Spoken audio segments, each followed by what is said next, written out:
Hello friends, my name is Sumant और आज हम डिस्कस करेंगे Indian history and art and culture के वो क्वेश्चन जो 2005, 6, 7 और 8 इन 4 सालों में हमारे प्रीलिम्स में आए थे।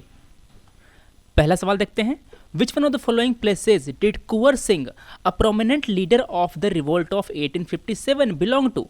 कुंवर सिंह किस इलाके से बिलोंग करते थे? बिहार, मध्य प्रदेश, राजस्थान, उत्तर प्रदेश। तो दोस्तों, जो कुंवर सिंह थे वो जगदीशपुर के ज़मींदार थे। ये जो एरिया जगदीशपुर है वो इस समय भोजपुर डिस्ट्रिक्ट जो कि बिहार में पड़ता है उसका एक पार्ट है। तो मेरा आंसर क्या हुआ? मेरा आंसर हुआ ए, बिहार। अगला सवाल, विच one of the following territories was not affected by the revolt of 1857?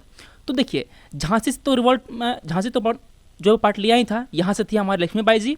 जो जगदीशपुर था वहाँ से कौन थे? वहाँ से हमारे कुंवर सिंह थे। और लखनऊ से थी हमारी Begum Hazrat Mahal.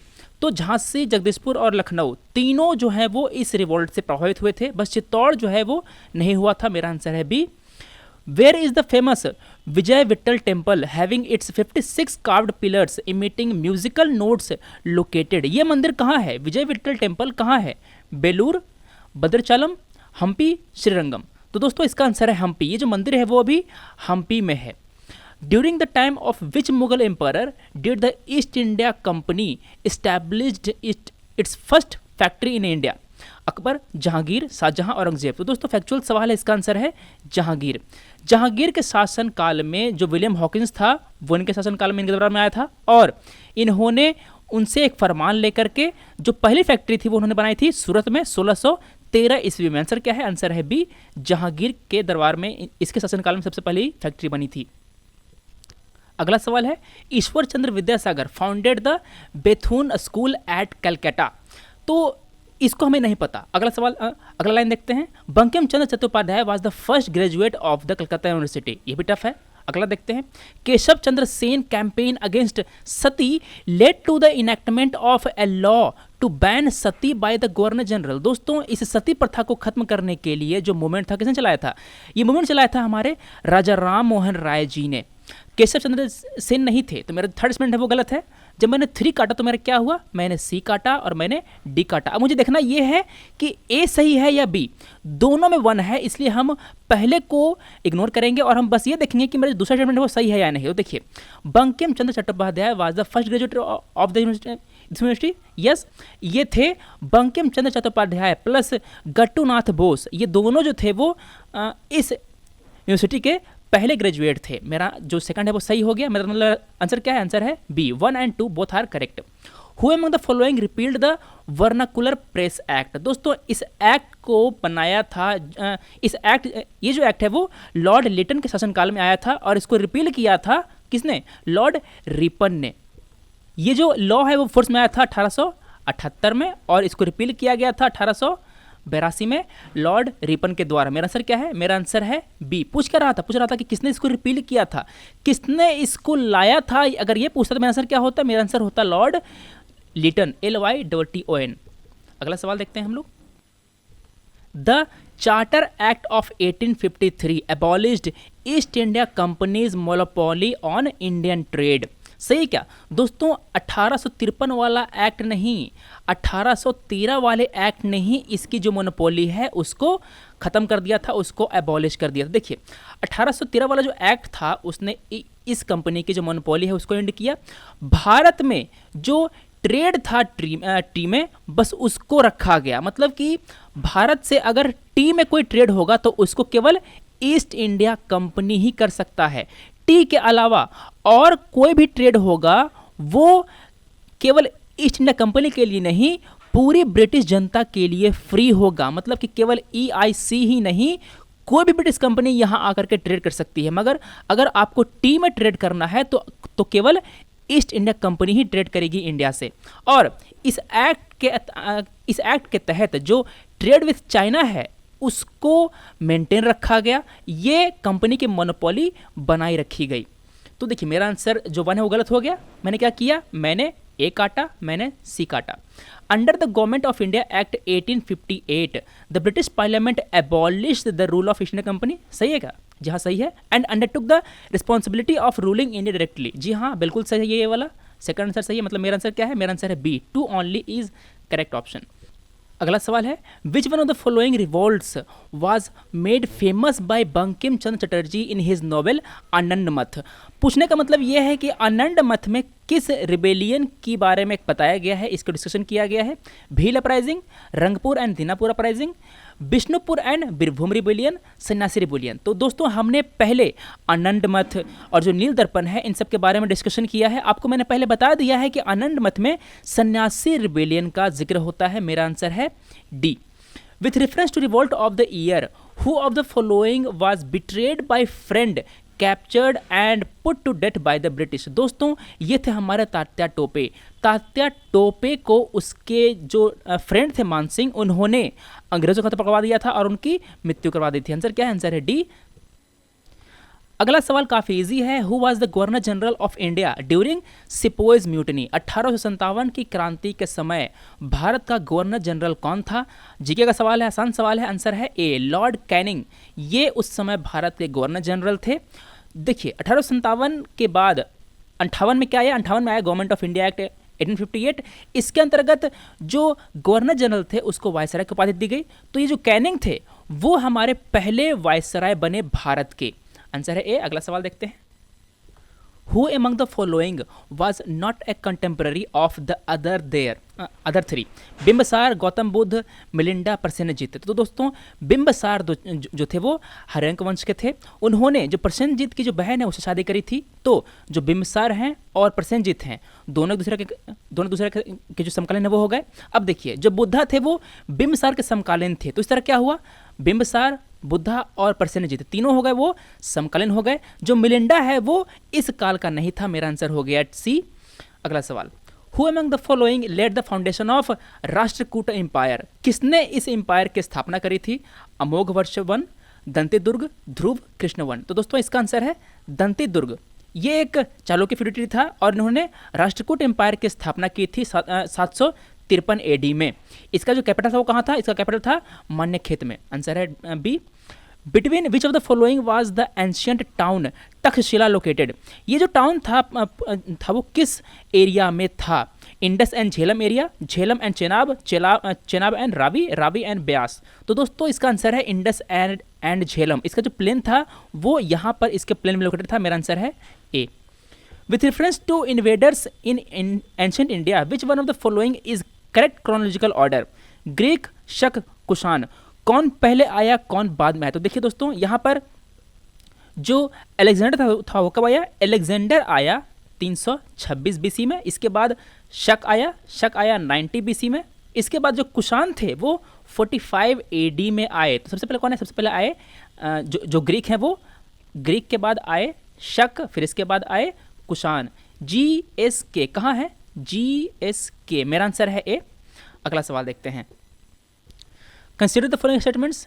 Ikshvaku rulers of southern India were antagonistic towards Buddhism. थे क्या? दोस्तों इनके जो इंस्क्रिप्शंस हैं, इक्ष्वाकु के जो पीरियड के जो इंस्क्रिप्शन है उसमें यह कहा गया है कि जो बुद्ध विहार है उसका कंस्ट्रक्शन कराया गया और उनको कुछ गिफ्ट दिए गए।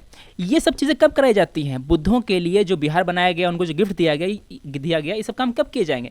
ये काम तब किए जाएंगे जब ये जो इक्ष्वाकु रूलर होंगे, जो उनके पैट्रन होंगे, है ना, जब वो बुद्धिज्म को सपोर्ट करेंगे तभी तो उन्हें गिफ्ट वगैरह देंगे। अगर उन्हें सपोर्ट नहीं करेंगे तो उन्हें कुछ नहीं देंगे। मतलब मेरे पहला लाइन है वो गलत हो गया। The Pala rulers of eastern India were patrons of Buddhism. जी हाँ, ये एक जानी गई बात है, ये एक नॉन फैक्ट है। मेरा आंसर है two is the correct statement. मेरा आंसर है B, two only. The Allahabad pillar inscription is associated with which one of the following? Mahapadma Nanda, Chandragupta Maurya, Ashoka, Samudragupta. तो दोस्तों इसका आंसर है डी। आप ये फैक्चुअल क्वेश्चन है, इसको लिखा था जो समुद्रगुप्त के जो कोर्ट पोएट थे हरिसेन, उसने इसको लिखा था। मेरा आंसर है डी, समुद्रगुप्त। समुद्रगुप्त को भारत का नेपोलियन भी कहा जाता है क्योंकि उसके एक्सटेंसिव मिलिट्री कॉन्क्वेस्ट के कारण। The initial design and construction of which massive temple took place during the reign of Suryavarman द्वितीय? कौन सा मंदिर बनाया गया था? Mariamman temple, Angkor Wat temple, Batu cave temple, Kamakhya temple. दोस्तों ये कामाख्या टेम्पल कहाँ है आपको पता है? कामाख्या टेम्पल आसाम में पड़ता है। तो दोस्तों इसका आंसर क्या है? सूर्यवर्मन द्वितीय ने बनाया था अंगकोटवा टेम्पल। मेरा आंसर है बी, ये जो था वो पहला हिंदू टेम्पल था जो कि विष्णु को डेडिकेट किया गया था। Buddhist temple was build during the reign of Subramanyadatta, it is the world's largest religious building. When Raja Wadiyar, देखिए वडेयार जो वंश है वो अभी भी चल रहा है, जो मैसूर है वहाँ पर आप देखिए, तो when Raja Wadiyar founded the kingdom of Mysore, who was the ruler of Vijayanagara empire, Sadashiva, Tirumala, Rangaditya, Venkataditya, कौन था दोस्तों उस समय रूलर था? वेंकटादित्य। फैक्चुअल सवाल है। In the year 1613 where was the English East India company given permission to set up a factory which was a trading post. दोस्तों ये फैक्ट्री थी, वहाँ पर कोई माल का प्रोडक्शन नहीं होता था, वहाँ पर कोई मैन्युफैक्चरिंग नहीं होती थी। ये जो फैक्ट्री थी वो एक ट्रेडिंग पोस्ट होती थी, यहाँ पर जो ऑफिसर्स होते थे ईस्ट इंडिया कंपनी को बैठते थे, वहाँ पर ट्रेडिंग होती थी। तो वो पहली जगह कौन सी थी? बेंगलोर, मद्रास, मसूलीपट्टनम, सूरत। इसका आंसर है सूरत। जो सर थॉमस रो थे वो 1612 ईस्वी में जहांगीर के दरबार में आए थे। जहांगीर कौन थे? वो एक मुगल एम्परर थे। तो उन्होंने, जो जहांगीर हैं, उन्होंने इसके द्वारा दिए गए प्रपोजल को स्वीकार किया और उन्होंने इसको सूरत में और अन्य जगहों पर फैक्ट्री निर्माण करने का जो फरमान है वो जारी किया। तो सूरत में जो फैक्ट्री बनी वो बनी 1613 में, इसके बाद मद्रास में बनी 1639 में, 1668 में बनी बॉम्बे में और 1690 में बनी कलकत्ता में। तो मेरा आंसर क्या है दोस्तों? मेरा आंसर है सूरत, जो कि ये 1613 में बना था। एसेशन कह रहा है Mohammad bin Tughlaq issued a new gold coin which were called dinar by Ibn Battuta.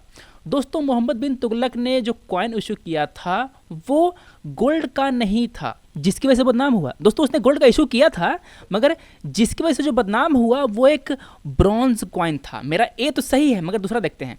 Mohammad bin Tughlaq wanted to issue token currency in gold coin. दोस्तों जो टोकन करेंसी थी वो गोल्ड में नहीं थी, वो ब्रॉन्ज में थी। मेरा रीजन हो गया गलत, तो आंसर क्या हुआ? आंसर हुआ A, C.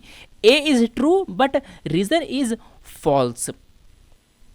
In Indian history, who was Abdul Hamid Lahori, an important military commander during Akbar reign, an official historian of the reign of Shah Jahan, an important noble and confidant of Aurangzeb, a chronicle and poet during reign of Muhammad Shah। तो दोस्तों जो अब्दुल हामिद लाहौरी था वो एक traveller था जो शाहजहां के दरबार में एक हिस्टोरियन की तरह काम करता था। उसने एक किताब लिखी थी, उसका नाम था बादशाह नामा, जिसको इनफॉर्मली हम लोग बादशाह नामा के नाम से भी जानते हैं। मेरा आंसर क्या है? मेरा आंसर है B, an official historian of the reign of Shahjahan. Which one of the following is the correct chronological order of the Afghan rulers to the throne of Delhi. जो दिल्ली के सुल्तान थे उनमें से आपको जो क्रॉनिकल ऑर्डर में उनको से जानना है कि कौन पहले आए कौन बाद में आए। सिकंदर शाह, इब्राहिम लोदी, बहलोल खान लोदी। तो देखिए जो बहलोल आए थे वो थे 1451 से 1489 तक। इसके बाद बने सिकंदर 1489 से 1570 तक, फिर इब्राहिम आए 1570 से 1526 तक। तो क्या हुआ? BSI, BSI। मेरा आंसर है सी, बहलोल, फिर सिकंदर, फिर Ibrahim. Who among the following started the newspaper सोम प्रकाश। ये जो न्यूज़पेपर था वो शुरू किया गया था ईश्वर चंद्र विद्यासागर के द्वारा। कब? 1859 में। मेरा आंसर है B. The ruler of which of the following states was removed from power by the British on the pretext of misgovernance. दोस्तों जो डलहौजी था, डलहौजी यहाँ पर इंडिया में गवर्नर जनरल बन के आया। उसने ब्रिटिश एम्पायर को एक्सपैंड करने के लिए तरह तरह की पॉलिसी अपनाई। उनमें से एक था डॉक्ट्राइन ऑफ लैप्स। इसको हमने पिछले वीडियो में डिस्कस कर लिया है। इस डॉक्ट्राइन की हेल्प से उन्होंने झांसी को, नागपुर को, सतारा को, झांसी को, नागपुर को, सतारा को, इन तीनों को उन्होंने डॉक्ट्राइन ऑफ लैप्स की विधि से इसको नेक्स्ट किया। मगर ये जो डॉक्ट्राइन ऑफ लैप्स था वो तभी लागू होता है जब जो रूलर होता है उसका कोई नेचुरल उत्तराधिकारी नहीं होता, उसका कोई अपना बेटा नहीं होता। जो अवध के जो नवाब थे उसके अपने कई बेटे थे। इस केस में, अवध के केस में, डॉक्ट्राइन ऑफ लैप्स का इस्तेमाल नहीं कर सकते थे डलहौजी, इसीलिए उन्होंने इसको मिस गवर्नेंस के आधार पर उनको एनेक्स किया। आंसर है ए। अगला सवाल, which who among the following Europeans were the last to come to the pre-independence India। दोस्तों हमारे यहाँ स्टार प्लस पे शायद एक सीरियल आता था कौन बनना करोड़पति, उसमें एक बिहार के जो विनर थे जिन्होंने करोड़पति बने थे 5 करोड़ के, उनसे शायद ये क्वेश्चन पूछा गया था कि हमारे यहाँ डच आए, इंग्लिश आए, फ्रेंच आए, पोर्टुगीज़ आए, सबसे आखिरी में कौन आया। हमारे यहाँ इन चारों में सबसे पहले आया पोर्टुगीज़, कब आए 1498 में, कौन थे वास्को दी गामा, याद है। डच आए थे 1602 में, इंग्लिश आए थे 1599 में, फिर फ्रेंच आए 1664 में। सबसे पहले कौन आए, पहले आए पुर्तगाली, फिर आए इंग्लिश, फिर आए कौन डच, फिर आए फ्रेंच। सबसे आखिरी में कौन आए, सबसे आखिरी में आए French. C is the right answer. Consider the following statements. Robert Clive was the first governor general of Bengal. सही क्या दोस्तों, रॉबर्ट क्लाइव नहीं, वॉरेन हेस्टिंग था, पहला गलत हो गया। William Bentinck was the first governor general of India. जी हाँ, दूसरा सही है, मेरा आंसर है 2 only. Consider the following statements. Warren Hastings was the first governor general who established a regular police force in India on the British pattern. सही है क्या दोस्तों, वॉरेन हेस्टिंग नहीं, कर्जन थे, पहला गलत हो गया। अ supreme court was established eight Calcutta by the regulator act 1773। सही है क्या दोस्तों, 1773 के अंतर्गत ही सुप्रीम कोर्ट को एस्टैब्लिश किया गया था कलकत्ता में, मेरा आंसर सेकंड सही है। The Indian penal code came into effect in year 1860। सही क्या, जी हाँ दोस्तों, फैक्चुअल सवाल है, सही है, मेरा 2 और 3 बी सही आंसर है। देखिए, विच of the following is the correct chronological order of the battles. ये जो तीनों चारों बैटल हैं उनमें से पहले कौन हुआ, बाद में कौन हुआ, आपको बताना है। Battle of Wandiwash, Buxar, Amber and Plassey. तो दोस्तों इनमें से जो आपको तो कम से कम ये पता ही होगा जो प्लासी हुआ था वो कब हुआ था, ये हुआ था 1757 में। और जो बैटल बक्सर हुआ था कब हुआ था, ये हुआ था, बैटल बक्सर हुआ था 1765 में। ठीक है, तो देखिए पहले हुआ प्लासी, फिर हुआ बक्सर। तो जहाँ जहाँ बक्सर पहले और प्लासी बाद में लिखा उसको काटिए। तो देखिए बक्सर यहाँ पर लिखा है पहले, प्लासी लिखा है बाद में। मतलब क्या, मतलब मेरा जो ए है वो गलत है। प्लासी के बाद बक्सर है, ठीक हो सकता है। प्लासी के बाद बक्सर है, ठीक हो सकता है। बक्सर के बाद प्लासी है, ये तो उल्टा हो गया, मैंने डी काटा। तो देखिए बैटल ऑफ अंबर हुआ था 1749 में। इसका मतलब क्या, अंबर हुआ पहले, फिर हुआ प्लासी, फिर जाके हुआ था बक्सर। तो प्लासी के पहले आएगा अंबर, है ना। तो देखिए यहाँ पर अंबर जो है वो प्लासी के पहले आ रहा है, और यहाँ पर क्या है, यहाँ पर प्लासी पहले आ रहा है, अंबर बाद में आ रहा है। मतलब कि मेरा सी गलत हो गया, मेरा आंसर आ गया बी। मुझे तीसरे वाले को वांडीवास अगर आपको याद नहीं भी होता तब भी आप इसका आंसर निकाल लेते आराम से। इसका आंसर है बी। पहले हुआ बैटल ऑफ अंबर, फिर हुआ प्लासी का युद्ध, फिर हुआ वांडीवास, फिर हुआ बक्सर। अगला सवाल देखते हैं हम लोग। Which one of the following was the first fort constructed by the British in India? Fort William, St. George, St. David, St. Angelo. William, George, David and Angelo, इनमें से सबसे पहला फोर्ट जो कि ब्रिटिश द्वारा बनाया गया था भारत में वो कौन सा था दोस्तों? इसका आंसर है सेंट जॉर्ज। सेंट जॉर्ज को बनाया गया था 1644 में। डेविड को बनाया था, इसको बनाया गया था 1670 में। सेंट एंजेलो बनाया गया था 1505 में, और जो विलियम है वो बनाया गया था 1781 में। तो दोस्तों एक बात ध्यान दीजिए कि जो सेंट एंजेलो था वो ब्रिटिश के द्वारा बनाया गया नहीं था, ये पोर्टुगीज के द्वारा बनाया गया था। मेरा डी तो मेरा काट दिया मैंने। अब इनमें से विलियम, जॉर्ज और डेविड में से सबसे पहले कौन बनाया गया था? सबसे पहले बनाया गया था हमारा सेंट जॉर्ज 1644 में। मेरा आंसर है B. Who among the following wrote the book Bahuvivah? किसने इस किताब को लिखा था? राजा राम मोहन राय, हमारे विद्यासागर, पंडिता रमाबाई, रविंद्रनाथ टैगोर। तो दोस्तों इसको लिखा था ईश्वरचंद्र विद्यासागर ने। आंसर है बी। ये जो बहुविवाह है ये दो वर्ड्स मिलकर बना गया है। पहला है बहु, दूसरा है विवाह। इसका मतलब यह है कि एक व्यक्ति है जो दो या दो से अधिक महिलाओं से शादी करता है। ये मतलब है कि क्या विवाह हो रहा है वो एक से ज़्यादा हो रहा है। इसे हम लोग कहते हैं पॉलीगामी। तो जो विद्यासागर थे वो इसके खिलाफ थे, वो पॉलीगामी के खिलाफ थे। आंसर है B. Jawaharlal Nehru was in his fourth term as the Prime Minister of India at the time of his death. चौथे टर्म में थे क्या? जी हाँ दोस्तों, वो चौथे टर्म में थे। सबसे पहले पर बने थे 1947 से 52 तक, ये हुआ पहला टर्म। फिर बने 52 से 57 तक, फिर बने 57 से 62 तक, और 62 से 64 तक वो बने थे। उनका ये चौथा टर्म था। मेरा पहला सही है। नेहरू रिप्रेजेंटेड रायबरेली। रायबरेली से नहीं थे वो फूलपुर से थे, मेरा सेकंड हो गया गलत, तो जहाँ मेरा 2 है वो काटिए, मैंने काटा ए। अब देखिए जहाँ 1 है उसको सही कीजिए, जो बी है उसमें तो 1 है नहीं, तो मैंने बी काट दिया। अब देखिए यहाँ 1 है, यहाँ 1 है, अब मुझे देखना है कि मेरा थर्ड सही है क्या। First non Congress prime minister of India assume the office in year 1977, सही है क्या। जी हाँ दोस्तों, जो पहला नॉन कांग्रेस प्राइम मिनिस्टर थे वो थे हमारे मोरारजी देसाई जी। ये 1977 में प्रधानमंत्री बने थे। मेरा आंसर है डी। मेरा थर्ड स्टेटमेंट जो था वो सही निकल गया। मैचिंग है ये वाला। पहला है ऑथर, दूसरा है उनका जो किताब है वो। बंकिम चंद्र चटर्जी, दीनबंधु मित्रा, प्रेमचंद और जो चंद्रकांता, यहाँ चंद्रकांता यहाँ पर होगा 4 में चंद्रकांता। तो देखिए जो दीनबंधु मित्रा थे उन्होंने लिखी थी नील दर्पण। नील दर्पण के बारे में हम लोग डिस्कशन कर चुके हैं काफ़ी पहले ही वीडियोस में। तो बी को मैंने मैच कर दिया 3 से। मैंने बी को 3 से जैसे ही मैच किया मैंने सी को आंसर मारा, क्योंकि बी 3 से मैच कर रहा है केवल एक ऑप्शन में, मुझे बाकी ऑप्शंस देखने की ज़रूरत भी नहीं पड़ी। इसीलिए अगर आप पिछले सालों के जो सवाल है उसको सॉल्व करके जाएंगे तो आपको काफ़ी आसानी होगी, आपका सवाल जो है वो आसानी से सॉल्व होगा। ये क्वेश्चन में तो मैचिंग है। पहले में दिया गया आपको पर्सन, दूसरे में दिया गया आपको पोजीशन जो उन्होंने हेल्ड करी थी। पहला है नरेंद्र सिंह, फिर है एन रे, तीसरा है आर के त्रिवेदी, चौथा है अशोक देसाई। इन लोगों ने कौन कौन से पोस्ट को सुशोभित किया आपको ये बताना है। तो देखिए हमारे जो अशोक देसाई जी थे वो थे भारत के अटॉर्नी जनरल, कब से कब तक, 1996 से 1998 तक।